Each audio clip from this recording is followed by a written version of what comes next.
Bem, queridos companheiros e companheiras da imprensa, uma pergunta para vocês. Hoje a imprensa é o quarto poder ou o quinto? Hein? Bem,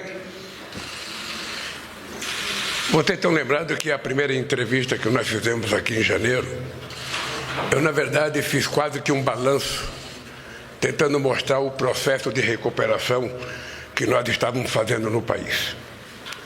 E, ao mesmo tempo, eu disse que 2025 seria o ano que nós íamos começar a fazer a colheita nesse país das coisas que nós tínhamos arrumado, planejado e executado. E hoje eu quero dizer para vocês que é um dia que eu me sinto muito, mas muito feliz, porque tudo que nós pensamos quando disputamos as eleições, tudo que nós pensamos quando tomamos posse, tudo que nós pensamos e que foi elaborado na comissão de transição está sendo executado e nós estamos fazendo uma colheita muito promissora nesse país. Vocês que são jornalistas sabem que os dados econômicos são os melhores dos últimos anos. Eu digo sempre que é importante lembrar que a última vez que o Brasil tinha crescido acima de 3% foi em 2010, quando eu era presidente da República, que a economia cresceu 7,5%.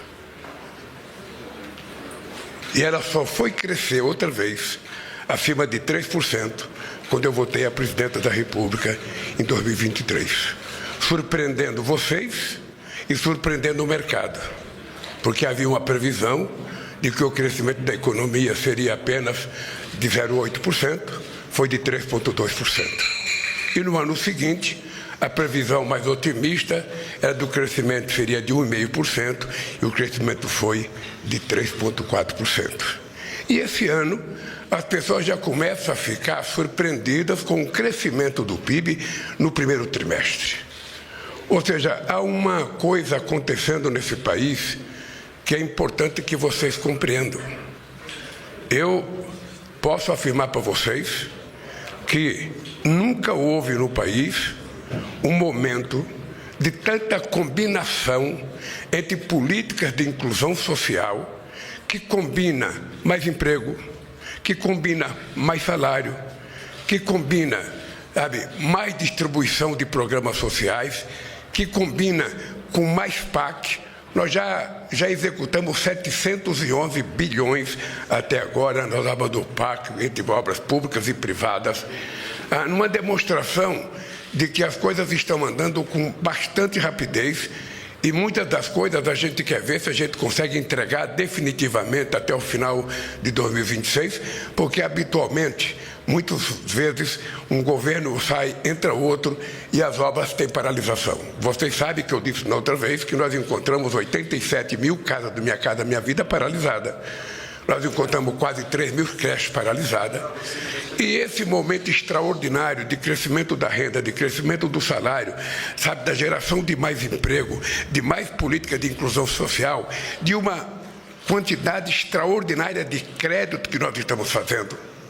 Anúncios como nós fizemos a semana passada da redução da energia elétrica, para que as pessoas que consomem até 80 quilowatts, não pague nada, e quem ganha até de um salário mínimo a 120, que tem a renda per capita de meio a 120, vai pagar até 120, vai ter desconto. Ou seja, isso para ajudar as camadas mais pobres da sociedade brasileira a não viver num apagão, a não viver na base do candeeiro, mesmo tendo um bico de luz dentro de casa. A medida que nós fizemos do imposto de renda é para fazer justiça nesse país. Eu tenho certeza que o Congresso Nacional vai aprovar, porque é necessário que a gente consiga desobstruir a possibilidade de viver melhor, de consumir melhor. a política do pé de meia, a política universitária que estamos fazendo, a política de tentar, até 2030, fazer com que 80% das crianças se alfabetizem até o 2º ano de escolaridade. O nosso compromisso de tentar estabelecer a maior quantidade possível de escola de tempo integral para que a gente possa definitivamente resolver o problema educacional no país é uma coisa que nós estamos comprometidos, estamos vendo acontecer e vai acontecer cada vez mais. Vocês sabem que nós anunciamos mais 102 institutos federais novos, porque nós sabemos que a mão de obra qualificada é uma necessidade para esse país. Nós já tivemos aqui o governo que dizia que não se preocupava com a economia era com o ministro da Economia, a agricultura era com o ministro da Agricultura, trabalho era com o ministro do Trabalho. Eu me incomodo com tudo. Eu olho tudo, eu tento discutir tudo, porque tudo, muitas vezes tem sucesso, não vem para a mesa da presidência, mas quando tem um fracasso, termina na mesa da presidência para a gente tentar resolver. Então eu estou num momento exitoso, sabe, com o resultado que estamos colhendo no Brasil, com a dificuldade de um país que sofreu um baque muito grande nos últimos 7 anos, antes da gente chegar à presidência da República, um retrocesso que jamais a gente imaginava que o Brasil pudesse receber. Quando nós anunciamos o fim, sabe, tirando do Brasil do mapa da fome em 2014, eu jamais imaginei que ia voltar à presidência da República e encontrar 33 milhões de pessoas voltando ao mapa da fome por irresponsabilidade de pessoas que não quiseram governar isso. Eu estou feliz porque essa semana eu fui visitar a transposição de água do São Francisco. Os jornalistas que trabalham mais tempo aqui nessa casa, que acompanham mais perto, sabe o sacrifício que foi a gente conseguir aprovar a transposição das águas do São Francisco. Hoje, eu poderia dizer para vocês que seria importante, quando vocês estiverem em férias, ao invés de visitar outro país, tente fazer uma visita no que aconteceu, sabe, no canal da transposição do São Francisco. Porque nós estamos atendendo 4 estados da federação, estamos tirando 13 milhões de pessoas da miséria da água, que não existiu durante muito tempo, e talvez seja o maior projeto hídrico acontecido no mundo nesse século XXI, ou quem sabe no outro século também. É importante verificar porque é uma obra excepcionalmente importante, e eu digo que às vezes os deputados não conhecem, os jornalistas não conhecem, o governo não conhece, sabe? E muita gente não conhece, porque muita gente não sabe, porque também nós não informamos corretamente o que é o canal do São Francisco. Bem, dito isso, nós acabamos de lançar o programa Agora Tem Especialista. Essa era uma obsessão minha. E a gente sabe que quando você lança um programa, é mais ou menos como um jogo de futebol. O jogo começa e você sabe que a gente só vai ter o resultado depois dos 90 minutos, sabe? Muitas vezes parece que a gente vai ter no primeiro tempo, quando o adversário marca muito gol, como o Flamengo marcou contra o Corinthians. Mas não tem problema. A gente sempre acha que vamos esperar terminar o jogo. E esse programa mais de especialista é uma obsessão que eu tentei implantar em 2009, tentei convencer a companheira Dilma e o Padilha a implantar em 2012, e finalmente nós conseguimos implantar o programa Agora Tem Especialista. É um programa que vai dar às pessoas mais humildes da sociedade, às pessoas mais carentes, o direito de ter acesso ao chamado especialista, a segunda consulta. Vai dar ao pobre o direito de ter uma máquina de ressonância magnética, vai ter de fazer todos os exames que a gente pode fazer, que eu faço como presidente da República, que vocês muitas vezes fazem com os planos de saúde de vocês. Não sei se o salário de vocês dá para vocês ter bons planos de saúde, mas de qualquer forma, eu acho que a imprensa deve garantir a vocês um baita de um plano médico, porque vocês correm risco todo santo dia trabalhando na profissão de vocês. E eu estou muito feliz porque ele começou agora, nós sabemos que nós temos que convencer os hospitais particulares a jogarem toda a força, a Santa Casa, os prefeitos, os governadores, mas eu acho que em setembro ele já estará totalmente concluído e eu acho que será uma redenção para o povo mais humilde, que antigamente morria com uma receita de remédio na beira da cama, no criado, e não tinha dinheiro para comprar. Como a farmácia popular passou a distribuir, sabe, 41 remédios considerados, sabe, de uso contínuo para as pessoas então já não precisam morrer por conta do remédio, mas morrem por conta de uma consulta ao especialista. Porque quando ele sai da primeira consulta, ele vai marcar o especialista, demora 10 meses, 11 meses, 12 meses. Aí quando ele vai no especialista, precisa fazer uma ressonância magnética, mais 12 meses, 13 meses, e a doença não espera e também a morte não espera. Então nós estamos dando a essas pessoas mais humildes o direito. E nós temos ainda 3 coisas para a gente lançar, que nós estamos trabalhando com muito carinho. É um programa de gás, sabe, que é quase que um gás na cesta básica das pessoas mais pobres desse país, porque não é justo a Petrobras vender um botijão de gás por R$ 37,00, saindo o gás de cozinha, sai da Petrobras por R$ 37,00, e muitas vezes ele chega em alguns estados a R$ 140,00, coitado do consumidor, R$ 120,00. Ou seja, não é possível.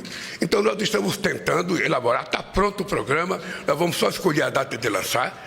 Um outro programa que nós queremos lançar é um programa forte de reforma de casa, porque tem gente que quer comprar uma casa, tem gente que já tem a casa, mas tem gente que quer fazer um quarto a mais, quer fazer uma garagem a mais, quer fazer uma cozinha a mais, quer fazer um banheiro a mais, e essa gente não tem crédito. Então nós vamos abrir uma linha de crédito para garantir que essas pessoas tenham acesso, sabe, as coisas que todo mundo tem direito a acesso, a fazer uma reforma, a fazer uma nova laje na sua casa. E também estamos trabalhando com muito afinco um programa de crédito para financiar motocicleta para os entregadores de comida desse país. Nós temos que cuidar não apenas da questão do crédito para ele comprar uma moto, mas nós temos que cuidar também de garantir que ele tem um lugar, sabe, para que ele possa fazer as necessidades básicas deles e para que ele possa, inclusive, se lavar, sabe? Ele não tem efetivamente. Então nós queremos ver se a gente dá o conforto a essas pessoas. E uma novidade que nós já estamos fazendo, que ninguém sabe, nem o Sidônio sabe, que é em todas as concessões de estrada nesse país, haverá um lugar para os caminhoneiros descansarem, sabe, dormirem tranquilamente, com segurança, inclusive no programa, agora tem especialista, vai ter um programa de atendimento dos motoristas nesses estacionamentos. Então, bom, dito tudo isso aqui do Brasil, da minha alegria com o que está acontecendo, da tristeza com a crise aviária, sabe, no Rio Grande do Sul, que cria um problema para nós, sabe, é sempre muito ruim, mas a gente tem que saber que a nossa responsabilidade aumenta quando a gente vira o maior exportador de carne, o maior exportador de frango, o maior exportador de carne suína. Nós temos que ter responsabilidade com cuidado daquilo que a gente cria. Quando a gente exporta, não somos nós que medimos as qualidades, são os compradores que exigem a qualidade. Então isso é triste, mas ao mesmo tempo eu também estou alegre porque eu vou para a França hoje à noite. É importante lembrar, faz 13 anos que o Brasil não faz uma visita de Estado à França. A última visita foi a presidenta Dilma Rousseff que fez. Então eu fui à França, vou ter reunião com o presidente Macron e discutir assuntos de interesses globais. Certamente vamos discutir a guerra da Rússia e da Ucrânia, certamente vamos discutir o massacre do exército de Israel à faixa de Gaza, certamente vamos discutir o acordo União Europeia-Mercosul, certamente vamos discutir coisa na área da defesa, porque nós temos uma parceria na área do submarino nuclear. E, ao mesmo tempo, depois de uma visita de Estado e das reuniões com Macron, eu vou ter uma reunião com os empresários brasileiros e franceses. Nós queremos vender o bom momento do Brasil aos empresários franceses para saber se é possível atraí-los a fazer mais investimentos ou parceria privada.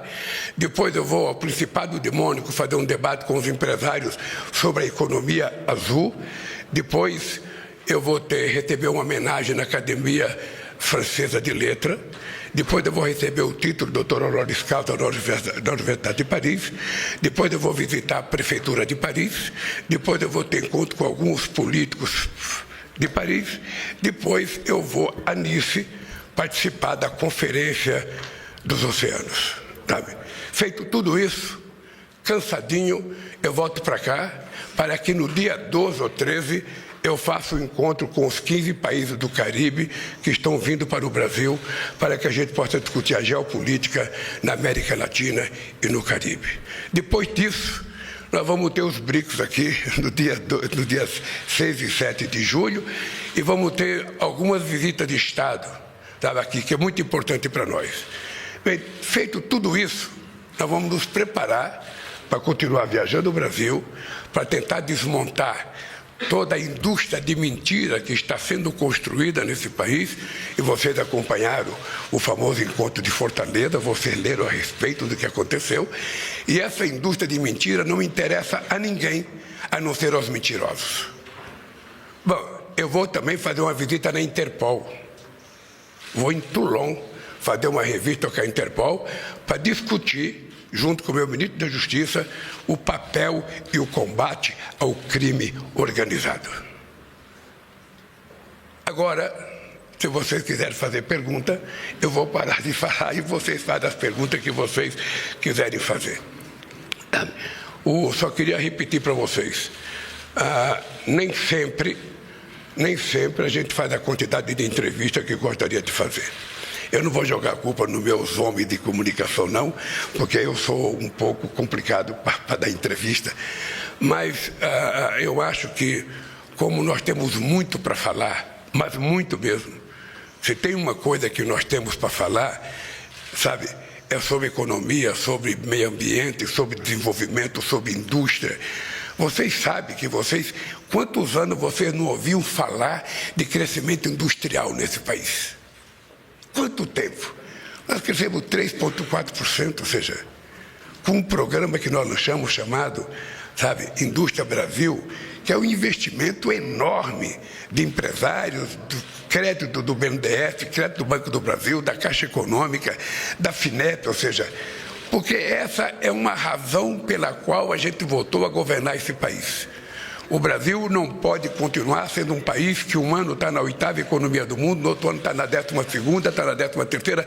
O Brasil precisa buscar estar entre os países mais ricos do mundo, porque nós temos tudo que precisa para a riqueza. Temos um povo extraordinariamente generoso, nós temos, sabe, a maior preservação de mata, sabe, do mundo, a nossa querida Amazônia, e nós também vamos brigar muito para que os países ricos, que já desmataram os seus países e que já poluíram demais, porque estão industrializados há 200 anos atrás, que eles paguem, sabe, o atrasado dele, para que a gente possa permitir que o Brasil, sabe, os países da América do Sul que tem que tem selva amazônica, os países do Congo, ou melhor, o Congo e a Indonésia, recebam o dinheiro necessário para que a gente mantenha as florestas em pé, porque embaixo de cada copa de árvore tem um indígena, tem um pescador, tem um pequeno agricultor, tem um seringueiro, tem um extrativista, e essa gente precisa viver. Tá? Dito isso, eu me coloco à disposição da entrevista. Bom, vamos começar as perguntas. Primeiro com Edson Pérez, do portal R7. Bom dia, presidente. Eu queria saber um pouco sobre o IOF. O mercado teceu várias críticas a respeito do aumento anunciado pela Fazenda. Eu queria saber se o governo vai recuar, se sim, quais serão esses recuos e quais serão as medidas compensatórias para compensar essas ações novas que serão adotadas.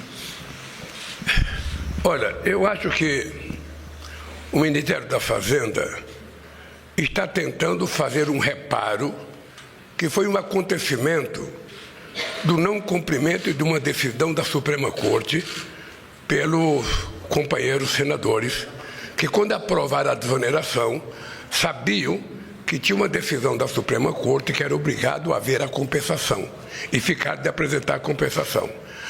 O Haddad, no afã de dar uma resposta logo à sociedade, apresentou uma proposta que ele elaborou na Fazenda. Ora, se houve uma reação de que tem outras possibilidades, nós estamos discutindo essas outras possibilidades. E só para vocês saberem, não é segredo para ninguém, a 1h vai ter um almoço na minha casa, com todas as pessoas que estão participando dessa discussão, para a gente saber se o acordo está feito ou não, para anunciar o que vai fazer a compensação, sabe, que o Brasil precisa ter para colocar a nossa contas fiscais em ordem. É isso que vai acontecer. Estamos discutindo com o Senado, com a Câmara. Eu sou favorável que antes da gente mandar qualquer medida para o Congresso Nacional, é importante que vocês saibam, eu sou favorável que não tem segredo. Antes de qualquer medida que a gente mande para o Congresso Nacional, nós temos que reunir aqui, as pessoas que são parceiros disso. O presidente do Senado, o presidente da Câmara, os líderes dos partidos, são 12 líderes, que têm influência nas decisões. Então, por que não discutir com eles? Nós já fizemos uma reunião domingo à noite na minha casa, marcamos reuniões ontem e hoje, e hoje vai terminar na minha casa com o almoço que eu vou oferecer para os nossos companheiros que estão elaborando a nova proposta. Bom, Marina Demore, CNN. Bom dia, presidente. Ainda falando sobre essa questão, envolvendo o IOF e as negociações com o Congresso Nacional, o senhor vai se reunir daqui a pouco, então, como disse, com a equipe do senhor, com a cúpula do Congresso, para discutir essas medidas. Eu queria saber se o governo está disposto a discutir a desvinculação do salário mínimo de benefícios sociais e ajustes nos pisos de saúde e de educação no orçamento, mas também queria falar com o senhor sobre uma questão mais política. No último domingo, o senhor fez uma certa meia-culpa, assumiu que o Executivo precisa aprender, que é necessário conversar antes com o Congresso Nacional sobre as medidas enviadas ao Legislativo. Então, eu queria saber se o senhor admite que houve, de certa forma, um erro no anúncio desse decreto, e se houve uma falta de atenção para calibrar essa repercussão negativa sobre o assunto, que é um assunto que... Deixa eu lhe falar. Na nossa vida pessoal, você como jornalista, de vez em quando, você faz uma pergunta que quando termina a pergunta você fala, não era essa que eu queria fazer. Eu poderia fazer outra pergunta. Eu tenho uma coisa melhor para fazer. Isso é a vida. Olha o que a Fazenda fez. A Fazenda trabalhou e era uma sexta-feira que fez o anúncio. Eu já não estava mais aqui, poderia ter feito uma discussão. Não aconteceu. Porque era uma sexta-feira e eles queriam anunciar rápido isso, para dar tranquilidade à sociedade brasileira. Eu não acho que isso tenha sido erro, não. Eu acho que foi um momento político, Em nenhum momento, o companheiro Haddad teve qualquer problema de rediscutir o assunto. Em nenhum momento. A apresentação do OF foi o que eles tinham pensado naquele instante. Aí se aparece alguém com ideia melhor, e ele topa discutir, vamos discutir. É isso que a gente tem que fazer. Essa discussão que eu acho que a gente tem que fazer com as lideranças é porque nós precisamos dar um voto e um crédito aos nossos líderes. Ninguém pode ser líder do governo e o governo mandar alguma coisa para lá sem conversar com eles.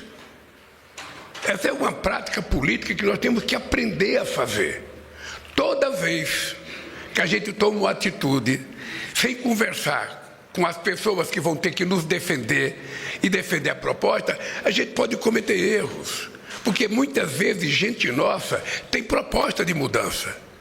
Eu estou lembrado que a semana retrasada eu fiz um ato aqui sobre a questão da redução do preço da energia.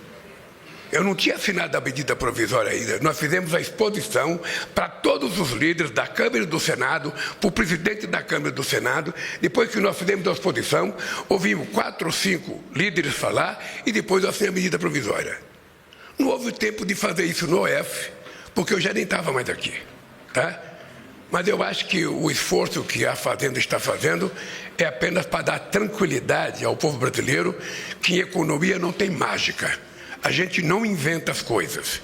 E quem pensa que tem mágica, quebra a cara. Vocês estão lembrados de uma famosa frase dita no primeiro mandato meu. A gente não dá um cavalo de pau num transatlântico do tamanho do Brasil. Você pode dar num fusquinha, mas num país desse tamanho você não dá. Então o que nós queremos é trabalhar com muita seriedade. Vamos pegar, as coisas que nós estamos fazendo aqui, que eu devia ter falado na abertura, mas não falei, a questão do INSS. Ou seja, nós detectamos que tinha um desvio. A gente poderia ter feito um show de pirotecnia, como sempre se faz nesse país. Vamos fazer um show de pirotecnia, toda a imprensa dá manchete de jornal, uma semana depois todo mundo esquece e o roubo continua. O que nós fizemos? Fizemos aquilo que um governo sério faz. Colocamos a Polícia Federal, a CGU, para fazer investigação minuciosa de tudo, até chegar aonde a gente queria chegar, que era nas pessoas que cometeram o erro. E todo mundo sabe que isso é um erro feito no governo passado, possivelmente propositadamente. A gente ainda não está, fazendo as coisas, denunciando ainda muito fortemente, porque nós temos que apurar. Eu sou contra fazer denúncia contra alguém se você não tem prova. Então, nós queremos ir a fundo. A CGU é muito séria, a Advocacia Geral da União é muito séria e a Polícia Federal é muito séria. Então, nós vamos investigar. Quem errou vai ser punido. E o que vai acontecer? Nós vamos devolver o dinheiro para os aposentados que foram lesados pela quadrilha, sabe, que roubou aposentado. Antigamente as pessoas roubavam banco. Antigamente as pessoas roubavam gente rica, mas agora está pobre roubando pobre. É quadrilha de aposentados, sabe, montada em nome dos aposentados, roubando aposentado. E não é possível. Então essas pessoas serão punidas. Nós não queremos punir nenhuma entidade de forma precipitada, por isso a cautela que eu disse à CGU, disse à Polícia Federal, muita cautela para a gente não levar uma pessoa a ser crucificada e depois a gente não pede desculpa. Eu quero que não tem importância que demore uma semana a mais, um mês a mais. O que eu quero é somente a verdade para a gente punir quem que tiver que ser punido. Só quem não pode ser punido são os aposentados. Esses precisam ser ressarcidos e nós vamos ressarci-los imediatamente. O que nós estamos pedindo é dando uma chance às entidades para que elas apresentem prova da veracidade da assinatura das pessoas. Até agora não apresentaram. Se algum apresentar, será levada muito a sério, será investigada corretamente e se ela não cometeu nenhum erro, ela não tem que pagar o preço. Mas as outras terão que pagar o preço. Com perda de patrimônio, sabe, com devolução daquilo que puder devoluir, para que a gente possa ajudar os aposentados a andarem de cabeça erguida nesse país. Vamos agora para Fábio Murakawa, do Jota. Sobre a desvinculação do salário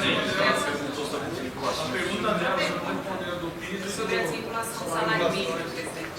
Sobre a desvinculação do salário mínimo. Veja, eu não falei, não foi porque eu não quis falar, não. É porque, como eu não discuti o acordo que eles estão fazendo, eu não posso dar palpite, sim ou não. É que as pessoas, não, eu preciso ver qual é a proposta. As pessoas estão discutindo. Vão me apresentar.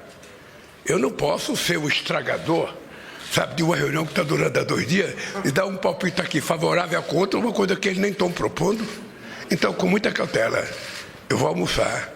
Enquanto eles comem, enquanto eles falam, eu como, depois eu vou falar e eles vão comer, mas eu quero ver cada item da proposta para saber o que é possível a gente se colocar de acordo. Fábio. Bom dia, presidente. Fábio Murakawa, aqui do Jota. Na semana passada, a ministra Marina Silva foi massacrada no Congresso, né? No momento em que se discute lá umas novas normas de licenciamento ambiental que ela e ambientalistas chamam de pacote da destruição. Mas minha pergunta não é sobre a Marina. Minha pergunta é: o senhor concorda com essas regras do licenciamento? O senhor tende a vetar boa parte deles? E 2, o senhor não acha que regras tão frouxas para o licenciamento ambiental podem atrapalhar esse acordo com a União Europeia, uma vez que os agricultores europeus, especialmente os franceses, sempre usam essa questão ambiental para barrar a entrada de produtos brasileiros por lá? Olha, vamos responder essa pergunta em 2 tempos. Primeiro, a companheira Marina Silva é uma companheira da mais extraordinária lealdade ao governo. É uma companheira que eu tenho 100% de confiança nela. É uma companheira que eu tenho certeza que tem 100% de confiança em mim. É uma companheira que tudo que ela faz, ela se propõe a discutir comigo, tudo. Quando terminou as agressões a ela no Senado, eu recebi um vídeo e eu liguei para ela, dando os parabéns por ela ter se retirado pelas ofensas que fizeram e pela grandeza da atitude dela, primeiro. A segunda coisa, com relação às demoras, às vezes, e você há de convir que é normal que haja demora. se você fosse ministro do Transporte, quando você tem o compromisso de fazer uma quantidade de obras e um dos fatores que está atrasando é a questão do IBAMA, obviamente que o ministro do Transporte fica discutindo com o IBAMA. Se é uma hidrelétrica, também o ministro vai ficar discutindo com o IBAMA. Nem se discute com a ministra no primeiro momento. Nem se discute com a ministra, ou seja, você discute qual é. Nós reconhecemos que muitas vezes o IBAMA, só para você ter ideia, quando eu votei em janeiro de 2023, o IBAMA tinha 700 funcionários a menos do que tinha quando eu saí em 2010. 15 anos depois. Então, obviamente que, nós sabemos que muitas vezes a morosidade do IBAMA não é nem má fé. Muitas vezes é a falta da quantidade de especialistas e muitas vezes é a exigência, da capacitação técnica que as pessoas precisam para fazer as coisas. Se você não tem todas as pessoas que você precisa, demora mais. Eu sinceramente, veja, muitas vezes não sou chamado a esse debate porque as coisas ficam entre os ministros do meio ambiente, o ministro, da área. Mas a Marina é uma pessoa extraordinária e ela tem tudo. Não há coisa que a Marina faça que ela não venha discutir comigo. E tudo que é aprovado lá passa na minha mesa. Portanto, não há nenhum problema. Vai continuar sendo um motivo de atrito sempre. Já foi no primeiro mandato, no segundo mandato, no terceiro mandato, foi no governo do Fernando Henrique Cardoso, foi no governo do Sarney, foi no governo de todo mundo. Sempre haverá atrito, divergências entre as pessoas que concedem e as pessoas que que querem receber. Isso vale para crédito bancário, vale para liberação de orçamento, isso vale para qualquer área do governo, tem problema, porque se o IBAMA der uma autorização precipitada, quem vai para cima dele é o Ministério Público. Então eles também têm preocupação, eles também têm muita responsabilidade. E é por isso que muitas vezes eles são muito exigentes. O que nós precisamos é ter paciência de que nada deixa de ser resolvido sentado numa mesa de negociação, conversando. E é isso que nós fazemos. Quando não tem solução, vem para a minha mesa e a gente decide. O senhor concorda com essas novas regras? Eu não conheço as regras. Eu não conheço as regras ainda. Isso vai chegar para mim analisar, já chegou, deve ter chegado já, na Casa Civil, depois vai chegar para mim. Quando chegar, eu vou te dizer se eu concordo ou não com as regras aprovadas. Tá? Murilo Fagundes, do SBT. Bom dia, presidente. Bom dia a todos. Presidente, minha pergunta é sobre as sanções dos Estados Unidos, prometidas pelos Estados Unidos contra o ministro Alexandre de Moraes. O senhor criticou a postura dos Estados Unidos no último fim de semana, mas minha pergunta é a seguinte: o governo prepara uma resposta política se essas medidas forem concretizadas? O governo tem tido esse contato com o ministro Moraes? É da intenção do governo se posicionar de uma forma mais concreta se essas medidas, então, vierem à tona? Olha, eu não conversei com o ministro Mauro Vieira porque ele foi, na frente para tentar organizar minha chegada em Paris. Mas eu vou dizer para você o que eu penso, tá? E o que eu pensava vai ser a decisão do governo. Primeiro, é inadmissível que um presidente de qualquer país do mundo dê palpite sobre a decisão da Suprema Corte de um outro país. Se você concorda ou você não concorda, silencie. Porque não é correto você dar palpite. Não é correto você ficar julgando as pessoas. Eu já tive o meu passaporte suspenso nos Estados Unidos. Eu já tive o passaporte suspenso. Eu acho que os Estados Unidos precisam apenas compreender que respeito à integridade das instituições de outros países é muito importante. É muito importante, porque nós achamos, que num país não pode ficar se intrometendo na vida do outro, querendo punir um outro país, isso não tem cabimento. Então, a minha oposição na questão do comércio, na taxação que foi feita com relação ao Brasil, a orientação que nós demos é o seguinte: primeiro, nós vamos tentar gastar todo o tempo possível negociando. O ministro Alckmin e o ministro Mauro Vieira já fizeram várias reuniões. Segundo, se não houver um acordo, nós vamos entrar na Organização Mundial do Comércio ou vamos fazer, uma decisão de ter uma reciprocidade. É isso que vai acontecer. Tá? Eu acho que o mundo tem regras civilizatórias para a convivência entre os países. O multilateralismo foi uma das coisas mais extraordinárias criadas depois da Segunda Guerra Mundial. E é importante a gente respeitar.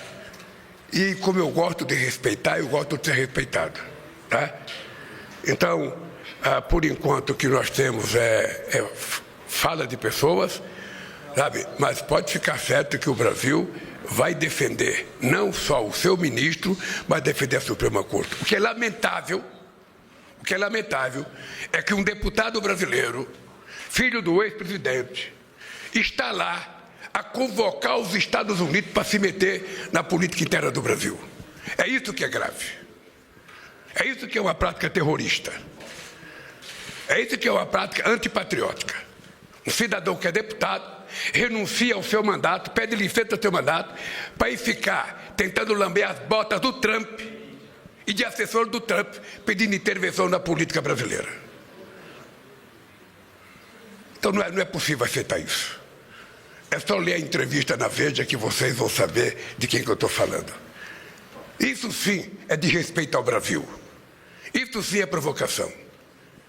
Esse cidadão pensava isso da Suprema Corte quando mentia a meu respeito?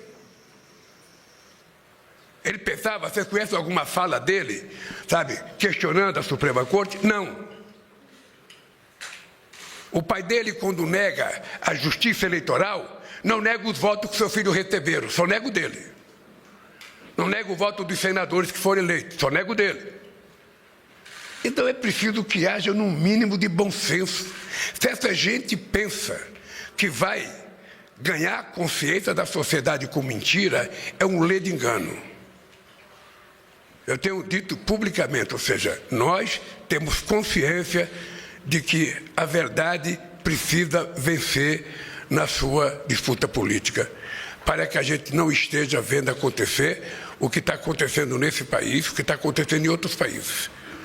A convivência democrática é a única coisa saudável para que a sociedade possa viver em paz. E isso exige que a gente respeite as decisões. Eu, muitas vezes, prejudicado na Suprema Corte, eu dizia, a gente não comenta a decisão da Suprema Corte.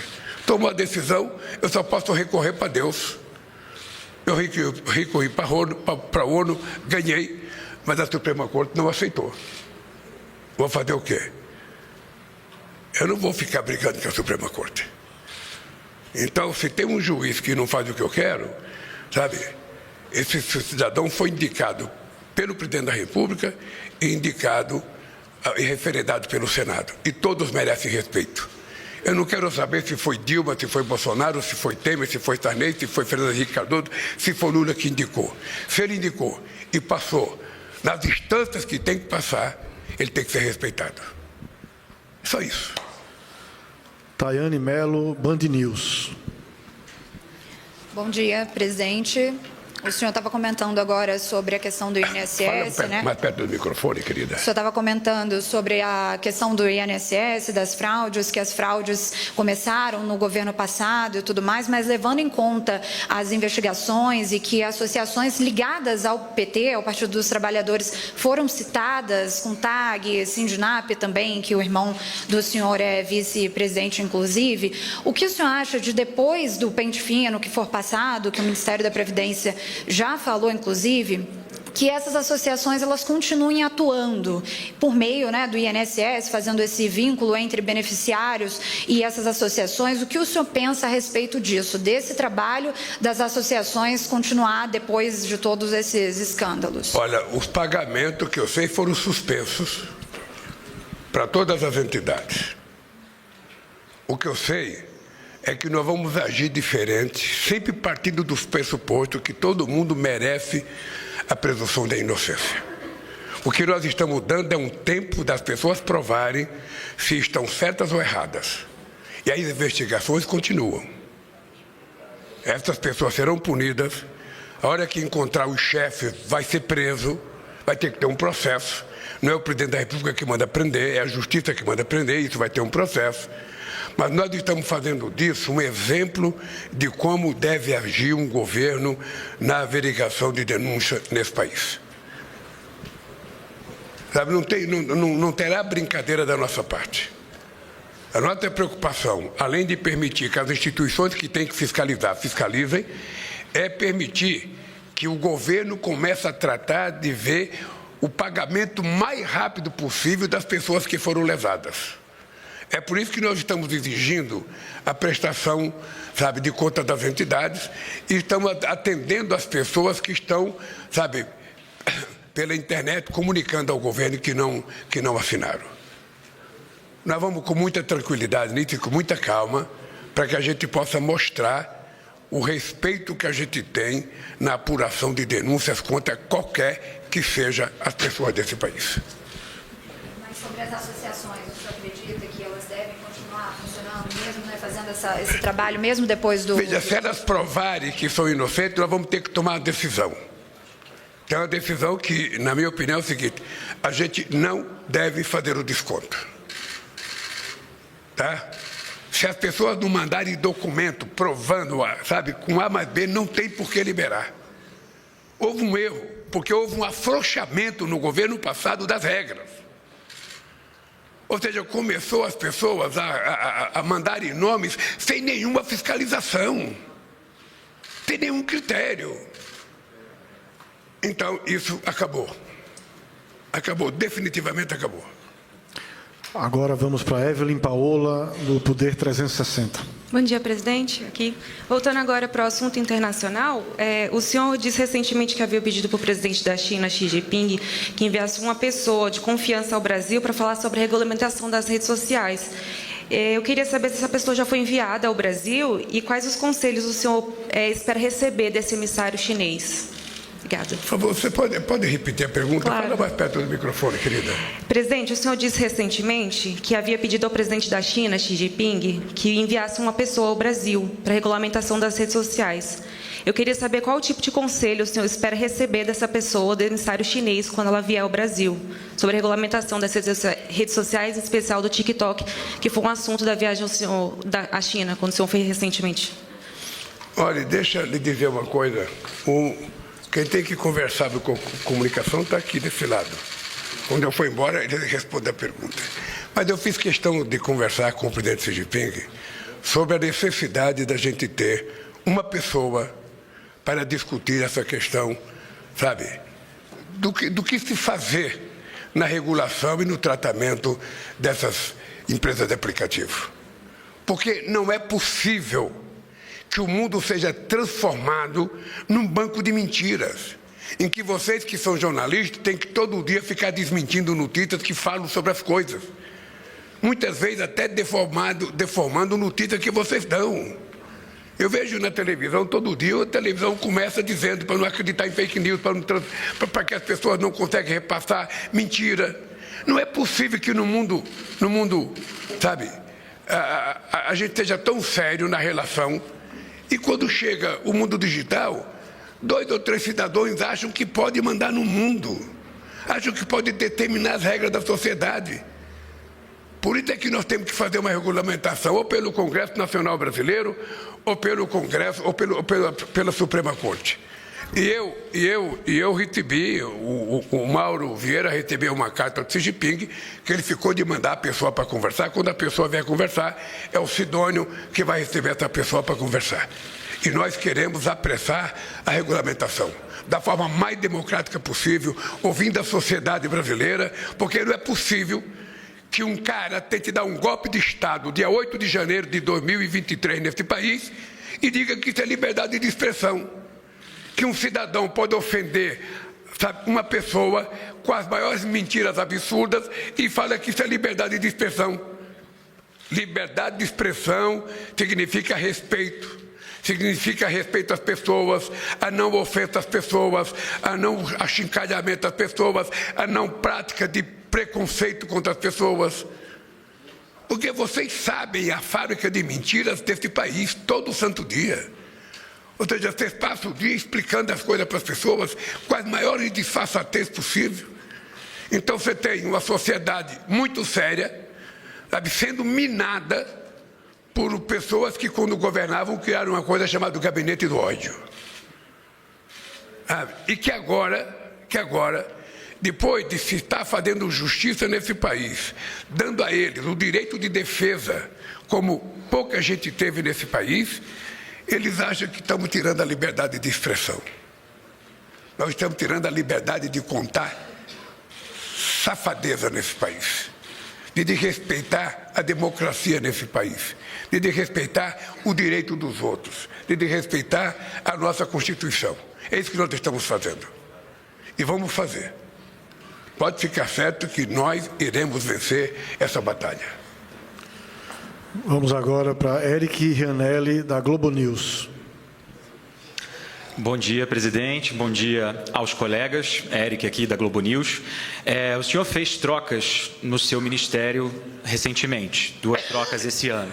Quero lhe perguntar o seguinte: Guilherme Boulos vai substituir Márcio Macedo na Secretaria-Geral da Presidência? E ainda, o senhor deseja, para o ano que vem, o senhor vem falando que é preciso enfrentar o bolsonarismo, não deixar o bolsonarismo avançar. O senhor quer ver Geraldo Alckmin e Fernando Haddad candidatos por São Paulo, seja ao governo ou ao Senado? Você fez 2 perguntas que você sabe que eu não vou responder. A primeira, porque não é correto o presidente, numa entrevista, dizer se vai trocar alguém ou não. Segundo, dizer quem é que vai ser candidato, se vai ser ou não. Vai ter um momento em que a gente vai parar para discutir política. Por enquanto, eu estou naquela fase de anunciar mais 3 programas sociais nesse país. Vou fazer uma reunião ministerial. Vou discutir com os outros partidos, inclusive com todos os partidos de oposição que têm ministros dentro do governo, para que a gente possa fazer uma decisão política nesse país. A questão da troca de ministro é uma coisa pessoal minha. Eu tiro quando for necessário tirar e ponho quando for necessário pôr. Tá? Então, quando eu fizer isso, você vai ficar sabendo. Se você deixar seu telefone por lá, você será o primeiro a ficar sabendo se vai haver mudança ou não. O senhor está satisfeito com o trabalho do ministro Márcio Macedo? Veja, eu estou satisfeito com o trabalho de todo mundo. Todo mundo que está aqui foi escolhido por mim. Então, eu estou satisfeito. Na hora que eu não estiver satisfeito, eu troco. Tá?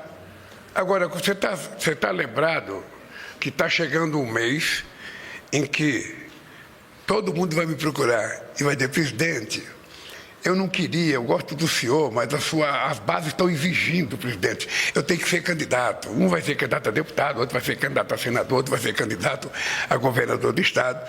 E eu, humildemente, vou aceitar, sabe, o discurso deles e eles vão sair para ser candidato. O que eu acho bom. Mas eu estou muito tranquilo com o governo. Estou muito tranquilo. Eu, sinceramente, acho que as pessoas estão cumprindo exatamente aquilo que foi decidido que eles cumprissem. Um com mais rapidez, outros com menos rapidez, mas nós temos que respeitar também o comportamento humano é de cada um.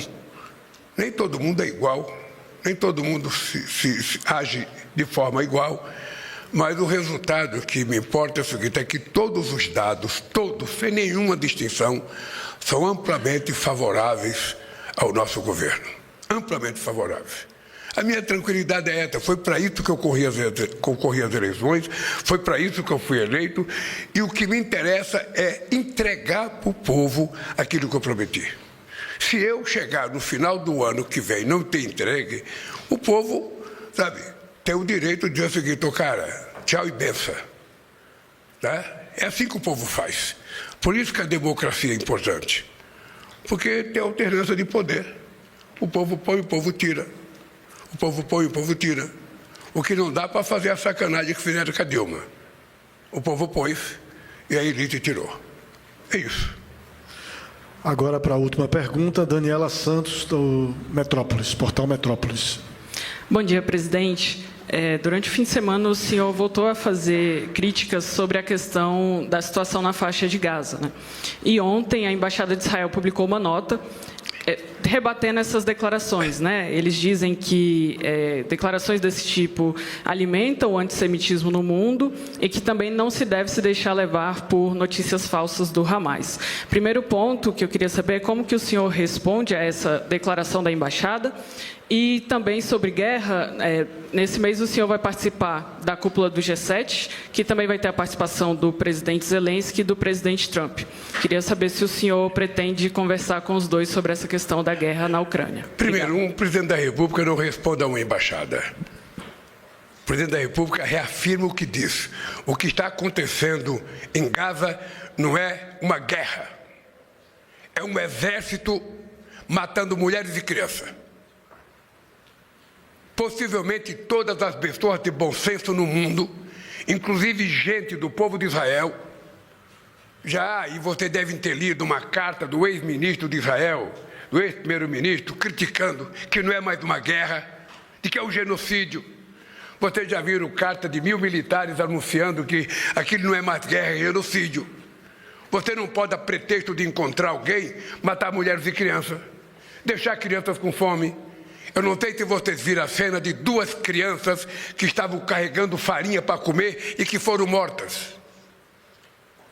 Ou seja, é exatamente por conta de que o povo judeu sofreu na sua história que o governo de Israel deveria ter bom senso e humanismo no trato com o povo palestino.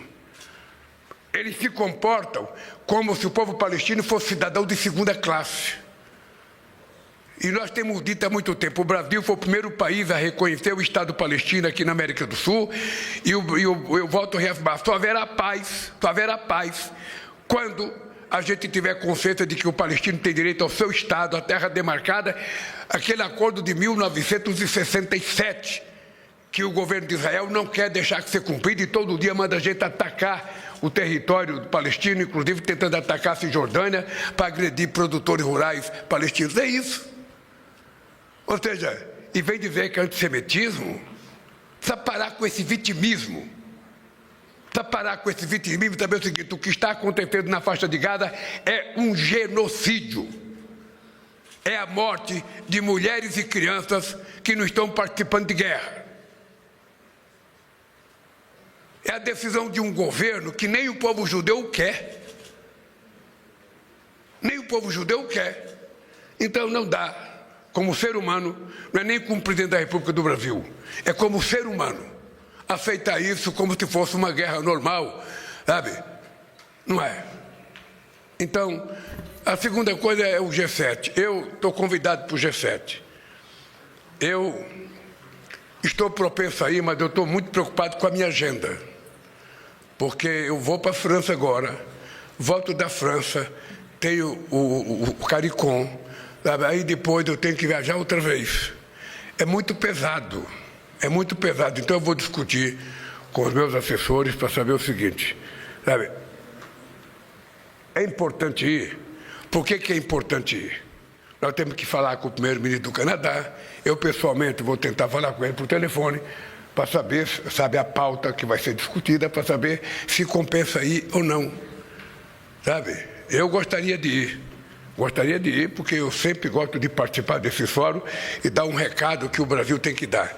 Porque nesse fórum também, você sabe que você viaja 20 horas de avião e depois você só tem 4 minutos para falar. Quando você fala muito, é 5 minutos. Aqui na América Latina, a gente fala 30 minutos, 40 minutos. Vai perde a palavra pela segunda vez. Não, no G20, nos BRICS, e no G7 é só 5 minutos a 4 minutos. Então, a gente tenta trabalhar um discurso bem razoável, com as coisas interessantes, mas como eu tenho respeito pelo novo primeiro-ministro do Canadá, pela decisão que ele tomou, inclusive com relação às insinuações do presidente Trump de que vai anexar o Canadá ao seu país, eu gostaria de ir, inclusive, para reforçar, sabe, a relação de amizade com ele. Mas vai depender muito da minha agenda, vai depender muito de como eu estiver, porque voltar de uma viagem, depois voltar para outra viagem é pesado. Então, vou levar isso em conta também, porque, sabe, é importante fazer muita coisa, mas é importante cuidar da saúde também. Ok, pessoal. Vamos... Espera aí só um minuto, pessoal. Espera aí só um minuto. A gente tinha combinado 8 perguntas. E o presidente tem, não sei se vocês estão sabendo, um almoço agora importante. Vamos fazer o seguinte, ó, mais 2 perguntas. Então, calma. Olha, para não dizer que eu neguei o direito, fala com o Laércio. Vamos com a Lisandra, que foi a primeira que provocou aqui. Obrigada. Calma, presidente, é o seguinte, só um minutinho. Peraí que a gente tem um combinado. Presidente, é o seguinte, o senhor não tem mais comentado a alta da taxa de juros. Semana passada, o presidente do Banco Central, Gabriel Galípolo, disse que a taxa de juros deve continuar alta por um bom tempo. Como é que o senhor vê essa questão de não ter uma perspectiva ainda de baixar a taxa de juros e como isso afeta o seu governo? Você acha que eu não critico o juro porque é o Galípolo que está lá? Não é por conta disso, gente. É porque quando a gente discute no governo, o que está acontecendo já estava precificado. A gente já sabia que ia acontecer. Então, o que nós estamos conscientes é de que a inflação está controlada, começou a cair o preço dos alimentos, e eu acho que logo, logo, o Banco Central vai tomar a atitude correta de começar a baixar os juros. Os juros estão muito altos. Agora é engraçado porque, mesmo o juro tanto alto, a economia continua a crescer. É porque tem uma coisa muito importante, é que tem muito crédito para o movimento, para os pequenos agricultores, para os microempreendedores, para os médios empreendedores. Há muito crédito nesse país e nós queremos mais crédito para fazer com que a economia cresça mais. Eu, às vezes, fico chateado quando eu vejo alguém dizer não, a economia está crescendo, vai causar inflação. Se para controlar a inflação for preciso ter fome, não é possível a gente aceitar. É preciso encontrar outro jeito para controlar a inflação. Então, eu tenho 100% de confiança, na idoneidade do companheiro Galípolo. Ele é uma figura muito especial, e eu acho que ele vai dar conta do recado fazendo aquilo que é necessário fazer. Olha, não é comigo, querida. Eu não posso. É só mais uma pergunta agora, gente. Só mais uma. Quem? Vai. É a última pergunta. Tem uma preocupação muito grande das empresas do setor produtivo. Só se identifica para a gente, porque está tendo. Eu sou Adriana Fernandes, da Folha de São Paulo, aqui em Brasília. É uma preocupação. Bom dia. É uma preocupação muito grande do setor produtivo das empresas em relação a uma medida muito específica em relação ao crédito, ao IOF do crédito. O presidente Mota disse que ia pedir ao senhor para suspender até que haja essa decisão, o que o senhor tomou em relação ao risco sacado. É um crédito que afeta empresas do varejo, da mineração, automóveis, farmacêutica, e ela começou a valer no dia 1º de novembro. O presidente Mota disse que ia pedir ao senhor para recuar nessa medida até que as outras fossem anunciadas. Qual é a medida? Operação de risco sacado é uma espécie de antecipação de recebíveis de fornecedores, que é muito importante para a cadeia, capital de giro dessas empresas. Deixa eu te contar Presidente, essa operação de risco sacado, só adiantando aqui, é quando as instituições financeiras repassam para os varejistas, comerciantes, empreendedores, aquele valor daquela compra a prazo, E antes não tinha o imposto sobre essa transição, essa operação de risco sacado. E agora tem, e o Hugo Mota falou que iria falar, com o senhor para derrubar essa medida, porque isso atinge principalmente os pequenos empresários, os pequenos empreendedores. Então, foi um pedido. Eu sou a Fernanda Sete, do Times Brasil, CNBC. Como eu vou conversar com o Hugo Mota daqui 1 hora, vamos esperar ele me dizer. Deixa eu dizer uma coisa para vocês. Vocês sabem, nós temos um problema que é uma deficiência cultural no Brasil. Ou seja, todo o benefício que você dá para o setor produtivo, para os empresários, para que uma empresa possa se instalar no Estado, para que a gente possa evitar uma crise econômica, e eu já fiz muito. Ou seja, você dá por 1 ano, por 2 anos. Quando você quer tirar, é muito difícil. As pessoas querem que seja permanente. Ou seja, se você conversar com a Haddad, você vai ouvir o seguinte: você sabe quanto que o governo deixa de arrecadar por conta de benefício aos empresários? 800 bilhões de reais. 800 bilhões de reais. Não é pouca coisa, gente. Não é pouca coisa. É muito dinheiro. Mas por que eu vetei a questão da desoneração? e entramos na Suprema Corte? Porque você desonerou a parte mais rica da sociedade e não gerou um emprego. Não gerou emprego, não gerou uma estabilidade para nenhum trabalhador. Ou seja, você beneficia quem pode para prejudicar quem não pode. Agora o governo fica se matando para cortar 30 bilhões no orçamento e esse dinheiro poderia ser retirado da desoneração. Poderia ser tirado desses 800 bilhões. Acontece que as pessoas acham que é um direito adquirido. Eu estou recebendo, por favor, não mexa mais comigo. Não mexa. Isso agora é fixo, não pode ser assim. Deixa eu te falar uma coisa para vocês, com muita sinceridade.